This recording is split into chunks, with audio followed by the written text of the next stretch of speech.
ഇങ്ങനെ എല്ലാ സ്ഥലങ്ങളിൽ നിന്നും ആളുകൾ ഇങ്ങോട്ടേക്കൊക്കെ എത്തിച്ചേരുകയാണെന്ന്. അത് ഇന്നലെ കാസർഗോഡ് അടക്കമുള്ള കണ്ണൂർ അടക്കമുള്ള വിദൂര ജില്ലകളിൽ നിന്ന്, എറണാകുളത്ത് നിന്ന് കാസർഗോഡൊക്കെ നമുക്കറിയാം, പ്രേക്ഷകർക്കറിയാം, അതിന് ദൂരം അറിയാം. വിദൂര ജില്ലകളിൽ നിന്ന് ആളുകൾ എത്തുന്നു. മാത്രമല്ല അമേരിക്കയിൽ നിന്ന്, US-ൽ നിന്ന്, UK-യിൽ നിന്ന്, ദുബായിൽ നിന്നൊക്കെയുള്ള ആളുകൾ നമ്മുടെ പ്രേക്ഷക സമ്മേളനത്തിൽ പങ്കെടുക്കാൻ വേണ്ടി മാത്രമെന്ന പ്രവാസികൾ പോലും എനിക്ക് പിന്നിൽ കാണുന്ന ഈ കടവന്ത്ര രാജീവ് ഗാന്ധി ഇൻഡോർ സ്റ്റേഡിയത്തിനകത്തുണ്ട്. 2 മണിയോടുകൂടി പരിപാടികൾ തുടങ്ങാമെന്ന്. 2 മണി മുതൽ 6 മണി വരെ പ്രേക്ഷകരും അല്ലെങ്കിൽ അവതാരകരും, നമ്മൾ അവതാരകരും പ്രേക്ഷകരും രണ്ടല്ല എന്ന് നമ്മൾ ഓൾറെഡി പ്രൂവ് ചെയ്ത ഒരു വാർത്താ ചാനലാണ്. ചരിത്രത്തിലാദ്യമായി 2ഉം 2 നമ്മളെ ഉള്ളൂ എന്ന് പ്രൂവ് ചെയ്തവരാണ്. അതിന്റെ അടുത്ത പടി എന്നുള്ള ഘട്ടത്തിലാണ് ഈ പ്രേക്ഷക മഹാസംഗമം. ആ സംഗമം വളരെ സജീവമായി, വളരെ ആവേശപൂർവ്വം, വളരെ ഉജ്ജ്വലമായി അത് ചരിത്രത്തിന്റെ ഭാഗമാക്കത്തക്ക രീതിയിലുള്ള ഒരുക്കങ്ങളകത്ത് നടക്കുകയാണ്. ഇനിയിപ്പോ സമയം ഇപ്പോൾ 1:47, 1:50 ആകുന്നു. ഇനിയിപ്പോ 10 മിനിറ്റ് മാത്രമാണ് ആ ചരിത്ര സംഭവത്തിന് ബാക്കി.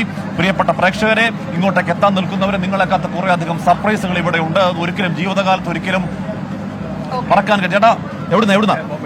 ബോംബെ. മലപ്പുറം ജില്ല എടപ്പാള്. പാലക്കാട്.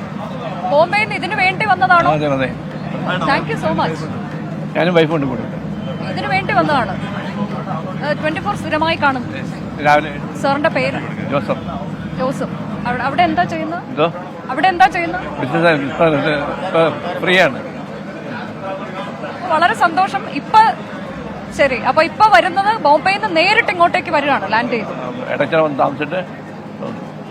അപ്പോ താങ്ക് യു സോ മച്ച്. അപ്പൊ അതാണ് നമുക്ക് ഇവിടെ നിന്ന് കാണാൻ കഴിയുന്ന കാഴ്ച. പലയിടങ്ങളിൽ നിന്ന്, ഇപ്പോ രാജ്യത്തിന്റെ തന്നെ പല ഭാഗങ്ങളിൽ നിന്ന് ഈ പരിപാടിയിൽ പങ്കെടുക്കാൻ വേണ്ടി മാത്രം എത്തിച്ചേർന്നവരെയൊക്കെ ഇതൊക്കെ ഒരു വലിയ അത്ഭുതമാണോ എന്നുള്ളതാണ്. നമ്മളിൽ ഇതുണ്ടാക്കുന്ന ഒരു ആത്മവിശ്വാസം, സന്തോഷം, അതൊന്നും ഒട്ടും ചെറുതല്ല. കാരണം എത്രത്തോളം 24 എന്ന വാർത്താ ചാനലിനെ, ഫ്ലവേഴ്സ് എന്ന കുടുംബത്തെ നമ്മുടെ പ്രേക്ഷകർക്ക് ഇഷ്ടപ്പെടുന്നു എന്നുള്ളതിന്റെ നേർസാക്ഷ്യം നമുക്കിവിടെ കാണാൻ കഴിയുന്നുണ്ട്. നമ്മൾ എന്താണ് ഇവിടുത്തെ ആവേശം, സന്തോഷം, അതെല്ലാം തത്സമയം പ്രേക്ഷകരിലേക്ക് എത്തിക്കും. വൈകിട്ട് 6 മണി വരെ ഈ തത്സമയ കാഴ്ചകൾ തുടരുകയും ചെയ്യും. നമ്മൾ ഒരു ചെറിയ ഇടവേളയിലേക്ക് പോകുന്നു. അതിനുശേഷം വേഗം മടങ്ങിയെത്താം.